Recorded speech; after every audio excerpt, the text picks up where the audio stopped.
18 years ago, my husband, Anthony Parker, and his lover, Amber Owens, died in a car accident, leaving me to raise our twin boys.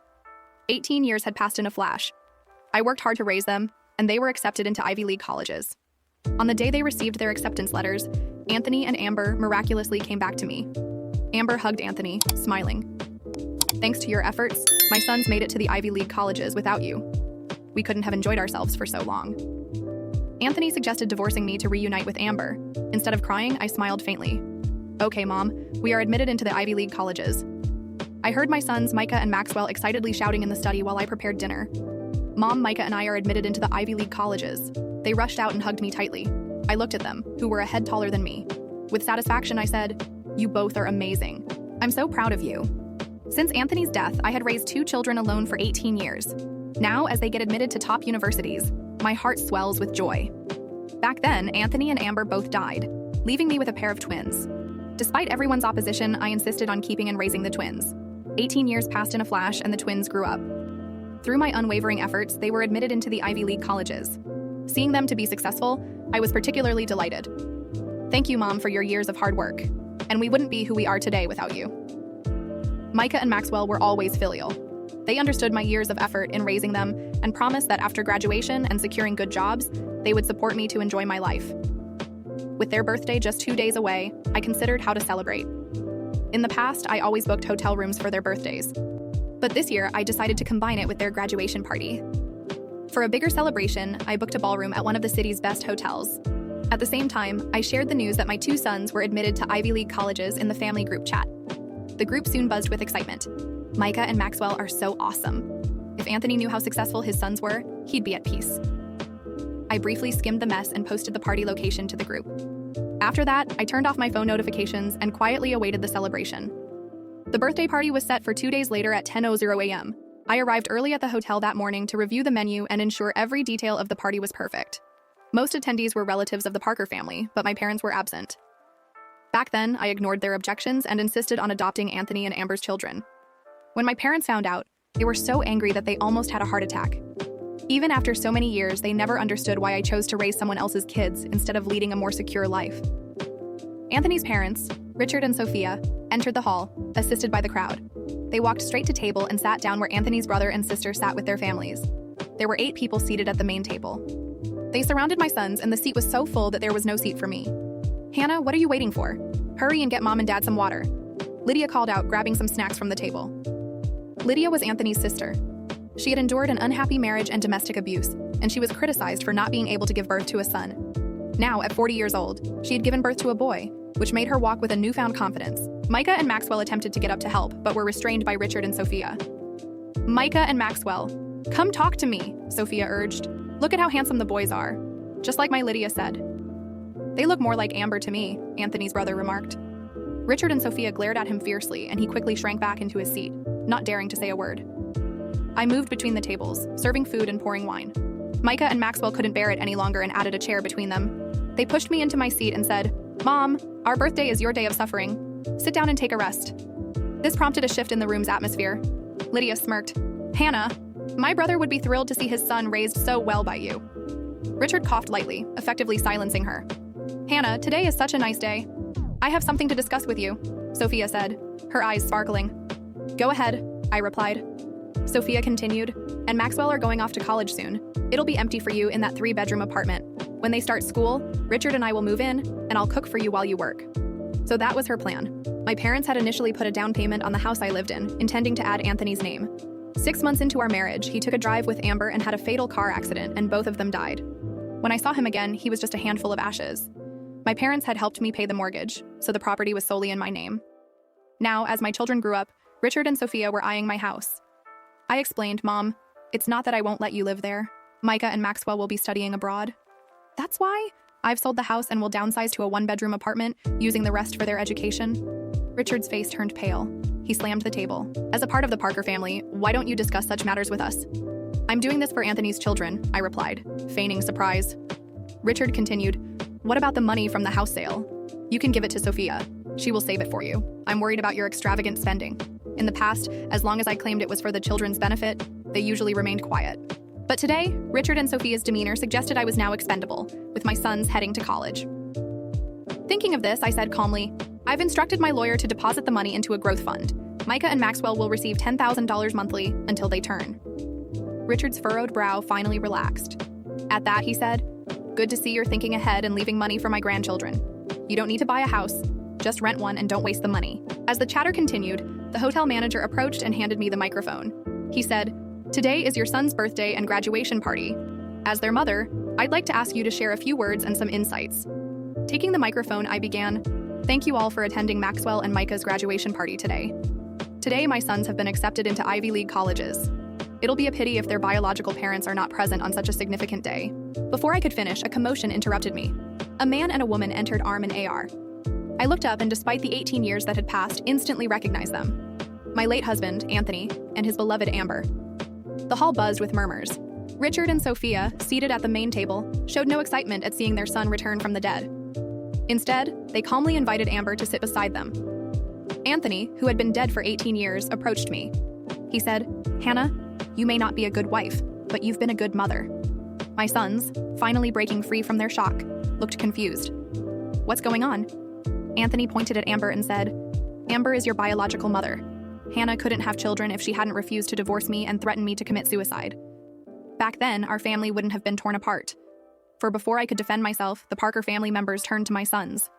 He's right. It was Hannah's refusal to divorce that kept you from your birth parents for 18 years. Don't think Hannah treated you well. She didn't have the best intentions. Well, now that you're grown and have been admitted to Ivy League colleges, the family can finally reunite. Micah and Maxwell stood frozen, unsure of how to react. Amber wailed, taking their hands and showing them her phone. I'm your biological mother. I send you gifts every year. I even sneak in to see you after school. As she spoke, she turned to me and added, Hannah, thank you for raising my two sons so well. Anthony wrapped his arm around her shoulders and looked at me with a hint of sarcasm. He demanded, you and I. After 18 years, I'm marrying Amber.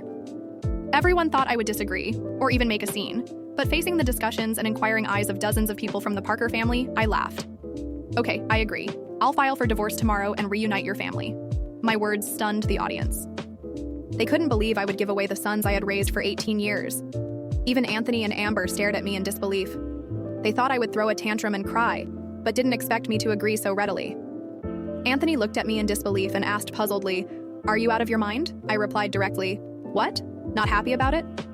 Amber quickly pulled on Anthony's arm and he, fearing I might change my mind, retrieved a divorce agreement from his bee. He said, Then sign the divorce agreement. From now on, Micah and Maxwell have nothing to do with you, and you can't see them again without reading it. I signed, Mom. You don't want us anymore. Micah and Maxwell looked at me, hurt and confused by my quick compliance. Amber tucked the agreement away and said complacently, Hannah, thank you for making us whole. If it weren't for you, we wouldn't be so carefree out there looking at her two tall sons. Amber grinned with a proud smile. Okay, there's nothing more for you to do here. Just go. Richard waved me off impatiently. I said, Now that the agreement is signed, it's time to tell you the truth. What do you mean? Amber asked, confused. I sighed with relief.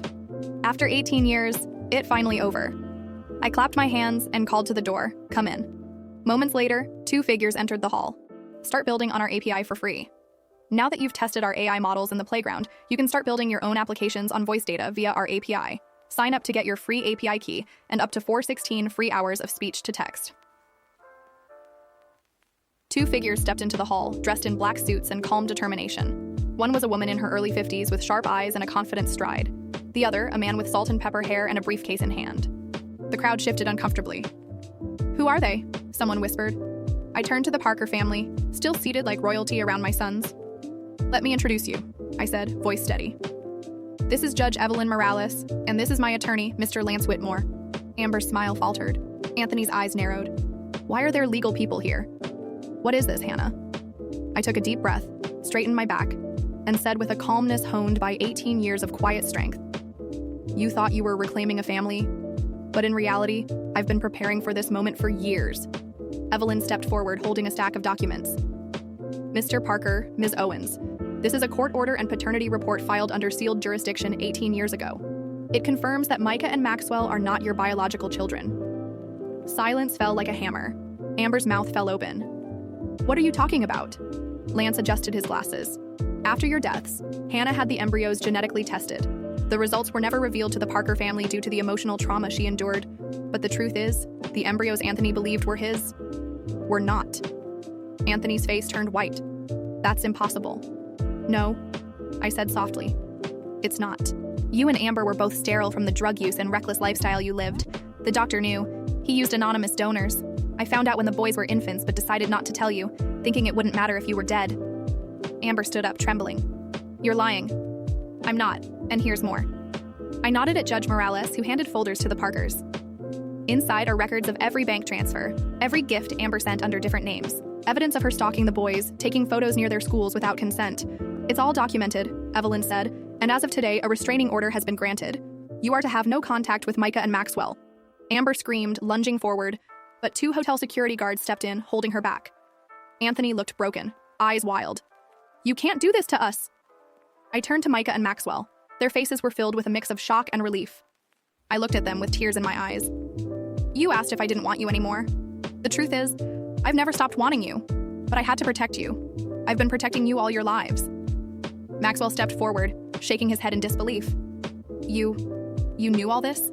You planned this? I prepared for the worst, I said, but I hoped I'd never have to use it. Micah looked at me, his voice cracking. Mom, it's you. You're our mom. Amber's screams echoed through the hall. They're mine. You took them from me. No, I said, meeting her eyes. You gave them up the day you left this world behind, and I made sure they'd never be claimed by your ghost. The guards escorted Amber and Anthony out, their cries growing fainter as the doors slammed behind them. The hall was still. Eyes were on me, but I didn't care anymore. Richard stood up shakily. You tricked us. I looked at him coldly. You used me. For 18 years. But the game is over. You will never see my sons again. Micah and Maxwell stood on either side of me. Taller than me now, stronger, but still my boys. Maxwell looked around the hall and said loudly, I don't care whose blood runs through our veins. She's our mother. Micah nodded. And we're done with the Parkers. And just like that, the power shifted. Not with a shout, not with a fight, but with the truth. 3 days later, the media caught wind of the scandal. Photos from the birthday party turned battle exploded online.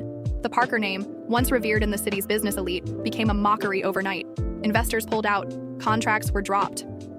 As for me, I moved into a quiet cottage near the university town where Micah and Maxwell would attend school. They came home on weekends, helped with groceries, cooked dinner, told me everything. Our home was filled with laughter again, and peace. On a warm autumn evening, as I stood on the porch sipping tea, Maxwell stepped outside and said, You knew they'd come back, didn't you? I nodded. I didn't know how or when, but people like them, they never stay buried. Micah joined us, wrapping a blanket around my shoulders. Thanks for protecting us. I smiled, watching the leaves fall like golden rain. You two were always mine, I whispered. And for the first time in 18 years, there were no ghosts left to haunt us. Just family. Real, unbreakable, and free. The small cottage in Vermont had long since become more than a refuge. It was home. The ivy crept up the edges of the porch railings now, and the garden Hannah had started in the first year after leaving the city bloomed with wildflowers in spring and with bold golden leaves in fall. Peace wasn't loud here. It was a soft breath, a quiet sunrise, the smell of fresh-baked bread, the warm laughter of the people who truly mattered. Micah had become a journalist, working for one of the most respected investigative outlets in the country. Maxwell had followed his passion and opened his own architecture firm after graduation. They both still visited every weekend, just like they'd promised, sometimes with girlfriends, sometimes with wild new stories about their work, but they never stayed long in the city. It's too loud, Maxwell always said. Too fake, Micah would add. They found themselves returning to their roots more often than expected, not because they needed something, but because they knew where they truly belonged. One crisp October afternoon, Hannah was in the kitchen kneading dough, flour on her hands, when Micah entered, holding a thick yellow envelope. You got a letter, he said, curiosity in his voice. Hannah dried her hands and opened the envelope. The letterhead was from a law firm she didn't recognize. Maxwell joined them as she unfolded the page. Dear Ms. Hannah Parker, we regret to inform you that Anthony Parker passed away 3 months ago due to a cardiac arrest in a small private hospital in Nevada. Enclosed are documents pertaining to his estate, which, by his final will, has been left entirely to Ms. Amber Owens. Hannah raised an eyebrow.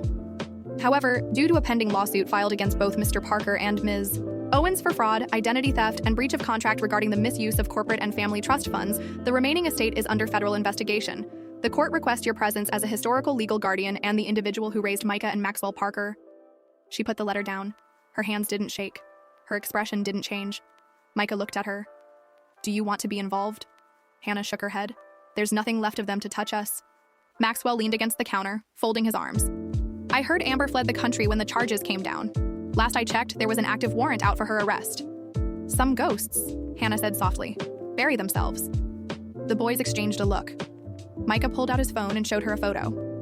Then maybe you'll like this. I'm writing a piece about women who raise children not born of them, and I want you to be the first feature. Hannah blinked, startled. Me? You're more than qualified, Maxwell added. Mom, you're the reason we are who we are. The world should know your story. She smiled and sat down, her knees creaking from years of work and worry. If you're going to write it, she said, tell it all.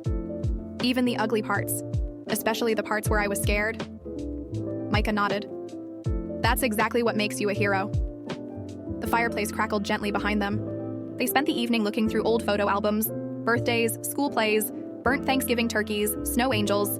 Hannah had kept everything. Every drawing, every note, even the baby teeth they'd lost in tiny paper envelopes. It was a life built on something stronger than blood. On choice, on sacrifice, on love that asked for nothing in return, and gave everything. Months later, the article went viral. Hannah received letters from strangers around the world, women raising their sisters' children, grandmothers raising their sons' kids, foster moms who loved fiercely even when they were ignored. The title of the article? The Woman Who Let Go and Found Everything. She never answered Amber's subpoena.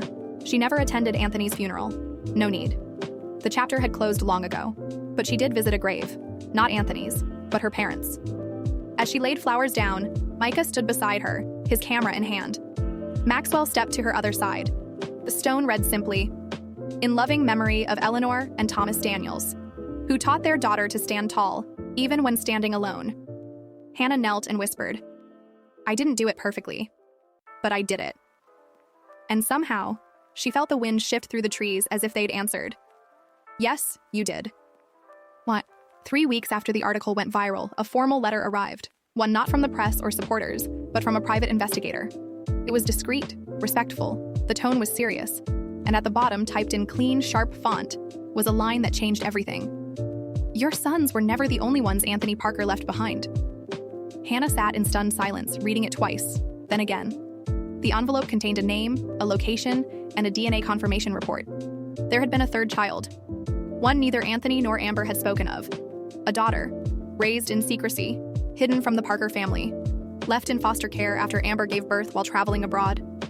Apparently, the child had been conceived just before the fatal crash, delivered prematurely, and placed in state care due to Amber's unresponsive medical condition. The report included a photo of the girl, 17 years old, sharp cheekbones, big, wary eyes. Her name was Grace. Maxwell and Micah sat across from Hannah, equally stunned. Did Dad know? Micah asked quietly. From what I'm reading? Hannah shook her head. He didn't. Or if he did, he never planned to tell us. Grace was living in a foster home in Oregon, about to age out of the system. She was bright, already accepted into a liberal arts college on scholarship, but her file showed a difficult life. 6 homes, multiple relocations, and no consistent support. Hannah felt the ache rise in her chest. She knew that ache. She'd once been a child overlooked too. I want to meet her, Hannah said. Maxwell frowned slightly. Are you sure? After everything? Especially after everything, she said. No child should carry the weight of someone else's sins. They met in a quiet diner on the Oregon coast. Grace sat alone at a window seat, her black hoodie pulled over her head, nervously stirring a milkshake. When Hannah walked in, she looked up. There was no dramatic gasp, no immediate tears. Just a long, heavy silence. Hi, Hannah said gently. I'm Hannah. Grace stared for a moment. Then, with a voice more steady than expected, said, So you're the one who raised the Golden Boys. Hannah smiled. And now I'd like to get to know their sister. Grace didn't soften, not right away. Her gaze held years of skepticism, of survival. You're not here to fix anything, are you? No, Hannah said honestly. Just to offer something better than nothing. That answer earned the smallest twitch of a smile, and it was enough to begin. A year later, Grace sat between Micah and Maxwell at the same Vermont cottage, celebrating her 18th birthday. A chocolate cake sat on the table. Candles flickered. She blew them out in one breath. No one asked what she wished for. Some wishes are obvious. She was legally adopted by Hannah 4 months after their first meeting. Not because she needed a new mother, but because Hannah insisted she would never again let someone else's child fall through the cracks. As for the Parker family, their name was still around, but hollow. Their business collapsed under the weight of legal investigations. Their legacy, tarnished by arrogance and lies. And Amber? She was arrested in Spain under a false passport, extradited quietly, and sentenced to prison for multiple federal crimes. Anthony's name faded with her, a memory of everything that should never have been. But Hannah? Her name was whispered in university lectures about resilience, printed in magazines that honored women who defied expectation, spoken at kitchen tables by mothers telling their daughters, "Be like her." On a quiet summer night, Grace stood on the porch with Hannah, watching fireflies. "I used to think people like you didn't exist," she said. Hannah smiled. "I used to think I'd never have a daughter." They didn't need to say more, because this time, the family that had once been shattered was finally whole. For good. The past had tried to destroy me. With every lie, every betrayal, every broken promise, Anthony, Amber, the entire Parker family, each of them believed they could use me, erase me, and discard me like I never mattered. But the past didn't define who I became, what I did after it did. I rebuilt my life with my own hands. I raised 2 incredible sons who, despite not sharing my blood, carried everything I had poured into them. My love, my strength, my resilience.